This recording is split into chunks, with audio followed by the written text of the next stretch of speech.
हाँ जी, तो आज के इस क्लास में बात करने वाले हैं इकोनॉमिक्स क्लास 12 के बारे में, अर्थशास्त्र कक्षा 12वीं के बारे में। और आज जानेंगे क्लास 12 अर्थशास्त्र का, है ना, क्लास 12 इकोनॉमिक्स का सिलेबस क्या होने वाली है आप सभी के आगामी बोर्ड परीक्षा के लिए, है ना। और सिलेबस यहाँ पे नए पैटर्न के अकॉर्डिंग हम लोग जानेंगे सच में क्या पैटर्न है, कितने सारे चैप्टर्स आपको पढ़ने हैं, और बात करेंगे आपको अर्थशास्त्र की तैयारी किस प्रकार से करनी चाहिए। अर्थशास्त्र सच में बहुत इंटरेस्टिंग सब्जेक्ट है।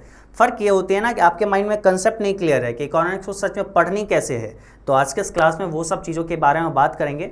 यकीनन ये इकोनॉमिक्स के क्लास 12 के बच्चों के लिए बहुत ही इंपॉर्टेंट वीडियो है और आपके माइंड में एक क्लियर कंसेप्ट बन जाएगी कि भाई टोटल मिला के हमारे पास इतने सारे चैप्टर्स हैं, इस प्रकार से ये सारे चैप्टर्स को पढ़नी है। ठीक है, आज आपको अर्थशास्त्र के बारे में बहुत अच्छे से जानकारी मिलने वाली है। साथ ही साथ आज हम क्या क्या बात करेंगे वो अगर हम डिस्कस करें, है ना, तो देखिए आज हम बात करने वाले हैं सबसे पहले आपके सारे चैप्टर्स कौन कौन से हैं। सबसे पहले नाम बता देंगे, कौन कौन से चैप्टर से मार्क्स वेटेज या फिर बोलो कौन कौन सा इंपॉर्टेंट है वो आपको जानकारी दे देंगे।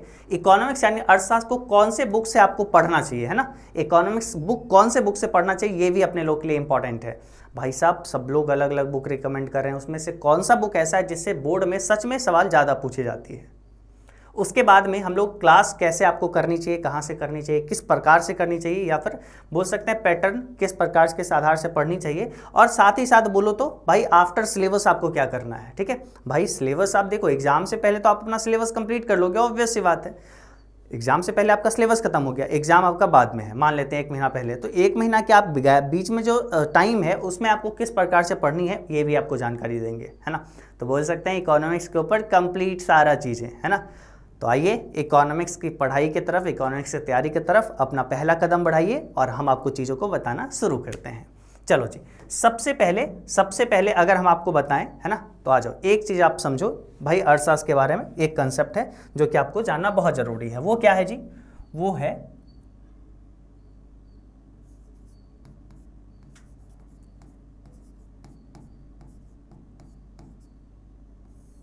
अर्थशास्त्र, है ना, यानी इकोनॉमिक्स। ठीक है, अर्थशास्त्र यानी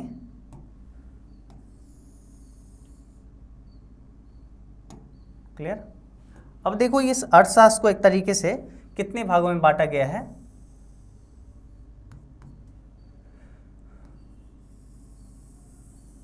इसको 2 भागों में बांटा गया है। ठीक है, जो कि आपको दोनों पार्ट पढ़ना होता है। ठीक है, सबसे पहला भाग कौन सा होता है? सबसे पहला भाग आपका होता है बेस्टी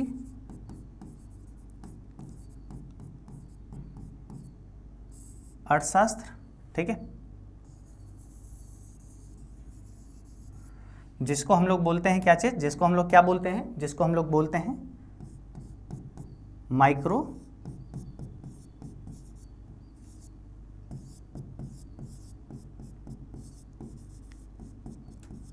इकोनॉमिक्स। ठीक है,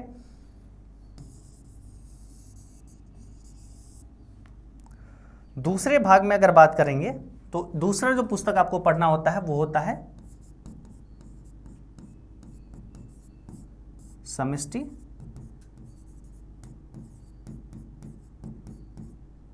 अर्थशास्त्र, जिसको हम लोग इंग्लिश में क्या कहते हैं, जिसको हम लोग इंग्लिश में कहते हैं मैक्रो इकोनॉमिक्स।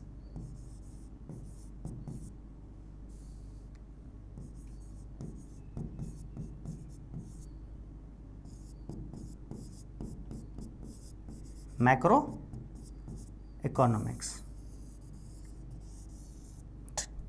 ठीक है, तो ये आपका कुल मिला के आपके पास इकोनॉमिक्स के बारे में जानकारी हुआ कि भाई अर्थशास्त्र को एक तरीके से 2 भाग में बांट दिए, बेस्टी अर्थशास्त्र, समष्टि अर्थशास्त्र, है ना।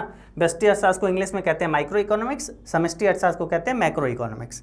अब अगर आपको जानकारी दे कुल मिला के, है ना, कुल मिला के अगर आपको ओवरव्यू दे तो आप जानिए बेस्टी अर्थशास्त्र में कुल मिला के एनसीईआरटी के अकॉर्डिंग, है ना, अगर अकॉर्डिंग टू एनसीईआरटी, है ना, एनसीईआरटी, है ना, एनसीईआरटी के अकॉर्डिंग अगर बात करें तो इसमें अपने पास कुल मिला के 6 चैप्टर्स हैं। इसमें कुल मिला के आपके पास 5 चैप्टर्स हैं। ठीक है, और अगर इसमें अकॉर्डिंग बात करेंगे, ठीक है, इसके अकॉर्डिंग बात करेंगे, समष्टि अर्थशास्त्र में अगर बात करेंगे, एनसीईआरटी के अकॉर्डिंग बात करेंगे, ठीक है, तो इसमें कुल मिला के 6 चैप्टर्स हैं, है ना, यानी 6 और 5 11 चैप्टर्स इसमें है। लेकिन बहुत लोगों के पास ना अलग अलग बुक होते हैं, जैसे किसी के पास एसबीपीडी का बुक होगा, है ना, साहित्य भवन का बुक होगा, किसी के पास कोई और पब्लिकेशन का बुक होता है, ठीक है, तो उन सब में अलग अलग चैप्टर्स होते हैं, किसी में 14 चैप्टर्स, किसी में 15 चैप्टर्स, किसी में 16 चैप्टर्स, है ना, ऐसे करके किसी में 30 चैप्टर्स बनाए रहते हैं, अलग अलग बुक अलग अलग। लेकिन क्या करता है ना, सब में यही एक चैप्टर को उठाया, एक चैप्टर को 2 भाग में बांट दिया, तो 2 चैप्टर उसका बना गया। जैसे देखो, इतना ही चैप्टर को एसबीपीडी क्या करता है, इतना ही चैप्टर को एसबीपीडी, है ना, एसबीपीडी बुक है साहित्य भवन का, है ना, तो ये क्या करता है, इतना ही चैप्टर्स को 14 चैप्टर में बांट दिया। तो अगर बोला जाए एसबीपीडी में व्यष्टि अर्थशास्त्र में कितना चैप्टर्स है, 14 चैप्टर्स, लेकिन भाई 5 ही चैप्टर को अलग अलग चैप्टर, अलग अलग टॉपिक को बांट के 14 चैप्टर बना दिया, है ना। पढ़ना दोनों में बराबर ही है, दोनों में टॉपिक सेम ही है, ठीक है। ऐसे ही अगर बात करोगे, इसमें अगर बात करोगे समष्टि अर्थशास्त्र में, मैक्रो इकोनॉमिक्स में, एसबीपीडी के अकॉर्डिंग, है ना, एसबीपीडी के अकॉर्डिंग अगर बात करोगे तो यहाँ पे आपको कुल मिला के 16 चैप्टर्स हैं। कितने? 16 चैप्टर्स। तो 16 और 14 और 16 कितना हो गया? 30 चैप्टर। एसबीपीडी में 30 चैप्टर और वही एनसीईआरटी में 11 चैप्टर, ओनली 11 चैप्टर, ठीक है। आज हम लोग जानते हैं कि सबसे पहले इसमें से कौन सा वो 5 चैप्टर्स है और कौन सा ये 6 चैप्टर्स है, फिर हम इसके बारे में भी बात करेंगे, है ना, और सारा चीज़ जानकारी देंगे आपको। चलिए देखिए, सबसे पहले अपने पास जो है व्यष्टि अर्थशास्त्र, है ना, यानी पहला भाग, ये वाला पार्ट, ठीक है। ये वाला पार्ट में कौन कौन से चैप्टर्स है इसका नाम जानिए। तो देखिए, इसमें जो है सबसे पहले अपना जो आता है व्यष्टि अर्थशास्त्र यानी माइक्रो इकोनॉमिक्स, ठीक है। तो माइक्रो इकोनॉमिक्स में कुल मिला के 5 चैप्टर्स है। सबसे पहला परिचय है, ठीक है, यानी जिसको कहते हैं इंट्रोडक्शन टू माइक्रो इकोनॉमिक्स, ठीक है। दूसरा चैप्टर है उपभोक्ता के व्यवहार के सिद्धांत। भाई उपभोक्ता का क्या व्यवहार रहता है, कंज्यूमर जो वस्तु यूज करने वाला है, खरीदने वाला है, उसका क्या व्यवहार रहता है, उसका क्या बिहेवियर रहता है, थ्योरी ऑफ कंज्यूमर बिहेवियर, वही पढ़ेंगे, ठीक है। तीसरा चैप्टर है अपने पास उत्पादन तथा लागत, है ना, यानी प्रोडक्शन एंड कॉस्ट, ठीक है। उसके बाद अगला चैप्टर है पूर्ण प्रतिस्पर्धा की स्थिति में फर्म का सिद्धांत, यानी एक तरीके से the theory of the firm under perfect competition, ठीक है। 5वां चैप्टर है बाजार संतुलन, जिसको कहते हैं मार्केट इक्विलिब्रियम, है ना। तो ये 5 चैप्टर्स आपको कुल मिला के किसमें, समष्टि अर्थशास्त्र में पढ़नी है। जैसे क्या करती है ना, कभी कभी जैसे देखो परिचय हुआ तो एसबीपीडी क्या करेगी, इसी चैप्टर को पहला चैप्टर और 2 चैप्टर, है ना, 2 चैप्टर बना दिया। इसमें एक तरीके से क्या करेगा, 3, 4, 5, है ना, 3 चैप्टर बना दिया, है ना इसमें। और ये चैप्टर को एसबीपीडी में देखोगे तो 6, 7, 8, 9 ऐसे ऐसे करके बांटता है भाई। एक एक चैप्टर को 3-3, 2-2 पार्ट में बांट दिया। स्टूडेंट को लगता है अरे सर इतना सारे चैप्टर्स है, जबकि एनसीईआरटी के अकॉर्डिंग देखोगे मात्र 5 चैप्टर्स हैं, ठीक है भाई। उससे हम लोग को कोई फर्क नहीं, पढ़ना दोनों में बराबर ही है, ठीक है। तो आप मोटा मोटी आप ये समझ गए कि अपना एनसीईआरटी बुक में 5 चैप्टर्स है, जो कि कुछ ये है, ठीक है। अब दूसरा बुक जो है जानते हैं, यानी ये वाला पार्ट में हम समझ गए 5 चैप्टर्स कौन कौन से हैं। अब ये वाला समष्टि अर्थशास्त्र में वो 6 चैप्टर्स कौन कौन से हैं, तो ये देख लेते हैं। आप सब लोग नोट भी कर सकते हैं इसको, ठीक है। समष्टि अर्थशास्त्र यानी मैक्रो इकोनॉमिक्स, ठीक है। अब इसमें पहला चैप्टर है परिचय यानी इंट्रोडक्शन टू मैक्रो इकोनॉमिक्स, ठीक है। दूसरा चैप्टर है राष्ट्रीय आय का लेखांकन यानी नेशनल इनकम अकाउंटिंग, ठीक है। दूसरा चैप्टर आपका है नेशनल इनकम अकाउंटिंग। तीसरा चैप्टर है मुद्रा और बैंकिंग यानी मनी एंड बैंकिंग। और सच बताइए तो इकोनॉमिक्स का हमको ये चैप्टर बहुत पसंद है, मनी और बैंकिंग वाला, इससे आपको बहुत जानकारी मिलेगा, ठीक है। चौथा नंबर चैप्टर है आय और रोजगार के निर्धारण यानी determination of income and employment, ठीक है। 5वां चैप्टर है सरकारी बजट एवं अर्थव्यवस्था यानी government budget and the economy, ठीक है। अगला चैप्टर है अपने पास खुली अर्थव्यवस्था समष्टि अर्थशास्त्र, है ना, यानी एक तरीके से ओपन इकोनॉमी मैक्रो इकोनॉमिक्स, ठीक है। ओपन इकोनॉमी के बारे में हम लोग पढ़ेंगे। तो आपके पास ये समझ में आ गया कि भाई समष्टि अर्थशास्त्र में भी कुल 6 चैप्टर्स कुछ यही है, ठीक है। समष्टि अर्थशास्त्र के भी कुल 6 चैप्टर्स यही है, ठीक है। इसमें से अगर बात करेंगे भाई समष्टि अर्थशास्त्र में, है ना, इंपॉर्टेंट चैप्टर्स, तो आप देखोगे इसमें स्टार मार्क्स हम लगाए हुए हैं। ये दोनों चैप्टर आपके लिए बहुत इंपॉर्टेंट है, ठीक है, थ्योरी ऑफ कंज्यूमर बिहेवियर और प्रोडक्शन एंड कॉस्ट। उसके बाद अगर बात करेंगे तो इधर जैसे कि आपने देखो राष्ट्रीय आय का लेखांकन हो गया, ठीक है, मुद्रा बैंकिंग हो गया, ये दोनों बहुत इंपॉर्टेंट चैप्टर है, ठीक है। और हाँ, मुख्य रूप से अगर बोल सकते हो ये एक गवर्नमेंट बजट वाला लोगे तो ये इंपॉर्टेंट, ठीक है। तो आपके पास ये कुछ चैप्टर्स इंपॉर्टेंट हो गया। अब अगर बात करेंगे, एक चीज़ आप देखो, जैसे हम आपको बताएं अभी एनसीईआरटी के अकॉर्डिंग 5 चैप्टर्स बता दिए और एनसीईआरटी के अकॉर्डिंग सेमेस्टर अर्थशास्त्र के 6 चैप्टर्स बता दिए, इकोनॉमिक्स का सिलेबस आपका हो गया। लेकिन किसी बच्चे के पास अगर एसबीपीटी का बुक है साहित्य भवन, तो आप उसका भी देख लीजिए भाई आपका सिलेबस क्या है, ठीक है। उसमें आपका सिलेबस कुछ ऐसा रहता है इतना, ठीक है। तो सबसे पहला आपका व्यष्टि अर्थशास्त्र आता है, जैसे कि ये वाला पार्ट है व्यष्टि अर्थशास्त्र। आइए इसमें 14 चैप्टर्स कौन कौन से हैं देख लेते हैं। इंग्लिश में भी यहाँ पे दिया हुआ है, दोनों पढ़ें या फिर एक पढ़े, बात बराबर है, आप सब लोग देख रहे हो, ठीक है। व्यष्टि या सूक्ष्म अर्थशास्त्र एक परिचय है ना, माइक्रो इकोनॉमिक्स एंड इंट्रोडक्शन। अर्थव्यवस्था एवं उसकी केंद्रीय समस्या यानी economics and it's central problem. देखो एनसीईआरटी का एक चैप्टर, ये 2 चैप्टर बना दिया। उपभोक्ता संतुलन यानी कंज्यूमर इक्विलिब्रियम्स है ना, मांग एवं मांग के नियम यानी demand and law of demand. उसके बाद मांग की कीमत लोच यानी प्राइस इलास्टिसिटी ऑफ डिमांड, ठीक है। अब देखो ये 3 चैप्टर्स को एनसीईआरटी का 2 चैप्टर है मात्र, है ना। चैप्टर नंबर 2 को एक तरीके से 3 भाग में बांट दिया ये। उसके बाद उत्पादन फलन और उत्पादन लागत है ना, प्रोडक्शन कॉस्ट, ये सब एक अगला चैप्टर है, ठीक है।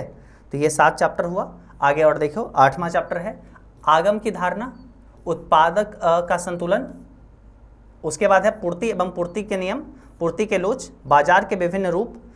उसके बाद है पूर्ति प्रतियोगिता में बाजार संतुलन एवं मांग तथा पूर्ति परिवर्तनों का प्रभाव। उसके बाद है मांग एवं पूर्ति बलों के सरल प्रयोग। तो ये कुल मिला के 14 चैप्टर्स आपके व्यष्टि अर्थशास्त्र में है ना, पहला भाग में, किसमें, एसबीपीटी में, साहित्य भवन में, ठीक है। तो ये 14 चैप्टर्स के बारे में आप जान गए, ठीक है। अगला देखिए आपके पास समष्टि अर्थशास्त्र यानी मैक्रो इकोनॉमिक्स। इसमें कौन कौन से चैप्टर्स है? इसमें है समष्टि यानी समष्टि अर्थशास्त्र है ना, आय का चक्रीय प्रवाह, राष्ट्रीय आय से संबंधित समुच्चय एवं अवधारणाएं, राष्ट्रीय आय का मापन, मुद्रा, अभिप्राय एवं उद्भव का कार्य, व्यापारिक बैंक एवं साख सृजन, केंद्रीय बैंक, उसके बाद भारतीय बैंकिंग प्रणाली के नवीन महत्वपूर्ण सुधार एवं पहलू, ठीक है। ये चैप्टर्स और इसके साथ में अब समष्टि अर्थशास्त्र के ये सारे चैप्टर्स हैं, है ना। आगे देखो क्या है, सामूहिक मांग, सामूहिक पूर्ति एवं संबंधित धारणाएं, अल्पकालीन संतुलन उत्पादन। उसके बाद है निवेश गुणक और उसकी यंत्रकला, न्यून एवं अतिरिक्त मांग की समस्या, न्यून मांग एवं अतिरिक्त मांग को ठीक करने का उपाय, सरकारी बजट एवं अर्थव्यवस्था, विदेशी विनिमय दर, भुगतान शेष खाते। ये सब कुल मिला के आपके पास हो गया समष्टि अर्थशास्त्र के 16 चैप्टर्स, ठीक है। तो आप यहाँ पे ये जान गए कि भाई साहब अपने व्यष्टि अर्थशास्त्र में क्या पढ़ने हैं अपने को और समष्टि अर्थशास्त्र में अपने को क्या पढ़नी है, ये तो आप दोनों चीज़ अच्छे से जान चुके हैं, ठीक है। अब आपको सिलेबस के बारे में आइडिया हो गया, सिलेबस के बारे में जानकारी हो गया है, कौन सा बुक आपके लिए बेस्ट होगा, कैसे पढ़नी चाहिए, इन सब चीज़ों के बारे में आइए अब हम लोग डिस्कशन स्टार्ट करते हैं, ठीक है। बहुत ज़रूरी है आपके लिए। चलो जी, तो सबसे पहले देखिए आपके लिए बुक कौन सा इंपॉर्टेंट है। देखो ये एनसीईआरटी का बुक है, एनसीईआरटी में हिंदी और इंग्लिश मीडियम का बुक आ जाएगा, व्यष्टि अर्थशास्त्र एक परिचय और इधर समष्टि अर्थशास्त्र एक परिचय, यानी 2 पुस्तक है एनसीईआरटी में जो आप हिंदी और इंग्लिश मीडियम दोनों में उपलब्ध है। आपके एनसीईआरटी के वेबसाइट पे भी मिल जाएगा, एनसीईआरटी का पुस्तक आपके कहीं पे नियरेस्ट स्टोर में भी मिल जाएगा, वहाँ से भी आप ले सकते हैं। नहीं तो इसके अलावा में अगर आपको लेना है तो आप एसबीपीटी का है ना, ये इकोनॉमिक्स अर्थशास्त्र ले सकते हैं, है ना। कोई प्रमोशन नहीं है, बिल्कुल भी नहीं है ना, बस हमें पसंद आई तो इसलिए हम आपको बता रहे हैं, ठीक है, कि आप ले सकते हैं। इससे भी आपकी परीक्षा में सवाल देखने को मिलते हैं और बहुत ही अच्छे तरीके से इसमें चीज़ों को डिवाइड करके बहुत अच्छे से एक्सप्लेन करके दिया रहता है, तो आपके लिए सरल हो जाएगा, आसान हो जाएगा तैयारी, है ना। तो इसलिए आप इसको ले सकते हैं, ठीक है। अब अगर बात करें, है ना, आप अभी तक देखो तैयारी तो कर रहे हो भाई साहब, है ना, लेकिन आपको इकोनॉमिक्स आपको सच में समझ नहीं आ रहा है। इकोनॉमिक्स एक ऐसा सब्जेक्ट है जो आपको टफ लगता है, तो भाई बहुत दिक्कत वाली बात है। इकोनॉमिक्स सच में बहुत आसान सब्जेक्ट है ना। तो हम लोग इसके लिए क्या किए हैं, अगर आप देखो, आप अगर आर्ट्स के स्टूडेंट हो, है ना, या फिर आप अगर कॉमर्स के स्टूडेंट हो, ठीक है, दोनों में आपके पास इकोनॉमिक्स का सब्जेक्ट आता है, ठीक है, दोनों में इकोनॉमिक्स का सब्जेक्ट आता है, चाहे आप इंग्लिश मीडियम से हो चाहे आप हिंदी मीडियम से हो, ठीक है। तो सभी के लिए अलग अलग बैच अवेलेबल है, कहाँ पे, एजुकेशन बाबा ऐप पे, है ना। हम लोग कहाँ पढ़ाते हैं बाबू, है ना, हम लोग पढ़ाते हैं एजुकेशन बाबा ऐप पे। आप डाउनलोड करिएगा प्ले स्टोर से एजुकेशन बाबा ऐप, ठीक है।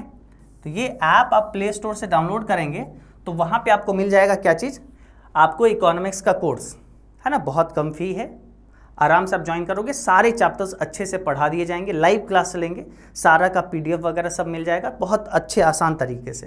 तो एजुकेशन बाबा ऐप इंस्टॉल करके आप ये कोर्स ले सकते हैं, या फिर आप आर्ट्स के लिए ऑल सब्जेक्ट का भी कोर्स आपके पास अवेलेबल है, कॉमर्स के लिए भी ऑल सब्जेक्ट का कोर्स आपके लिए अवेलेबल है एजुकेशन बाबा ऐप पे। ठीक है, सब में अलग अलग टीचर्स बहुत ही डेडिकेशन के साथ हम लोग पढ़ाते हैं। और आप देखे भी होंगे रिजल्ट में भी अगर बात करोगे, है ना, बोर्ड में बात करोगे तो भाई टॉप 10 में 9 स्टेट रैंक, है ना, तो ये एक छोटा बात नहीं होता है ना। टोटल 9 बच्चे टॉपर रहे थे एक साल में, एक बैच से, है ना, तो ये भी एक प्रभाव है। तो आप जाइए, हम सफ़र बैच करके वहाँ पे होगा एजुकेशन बाबा से, आप 24-25 के लिए जो कोर्स है 25 बोर्ड परीक्षा के लिए, तो वो आप ज्वाइन कर सकते हैं।